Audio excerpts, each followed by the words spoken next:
Prior to coming to SIPA full-time, I worked as a senior economist at the Community Service Society of New York. It's a local nonprofit that works to promote upward mobility for low-income New Yorkers. Many people can't afford subway fares to get to and from work, to and from school, all the things they need to do around the city.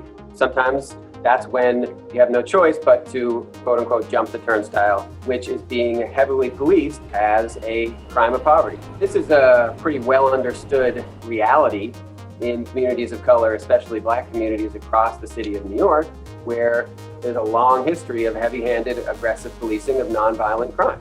So we worked with public defenders to obtain client data on who was arrested for fare evasion at subway stations in Brooklyn. With that data, we were able to document, to explore where arrests were happening across Brooklyn, what kinds of neighborhoods. We already know that roughly 9 out of 10 people arrested were people of color. And we found that as poverty increases, the intensity of enforcement of fare evasion did not increase at predominantly white subway station areas or even predominantly Hispanic subway station areas that much, but it increased dramatically in predominantly Black subway station areas. Prior to the pandemic, there was a big emphasis on cracking down on fare evaders, right? The questions are just as relevant, even more relevant in the sense that would we rather use funds to punish people at the turnstile who don't have enough to get by, or to help them get through the turnstile to get to school, to get to work?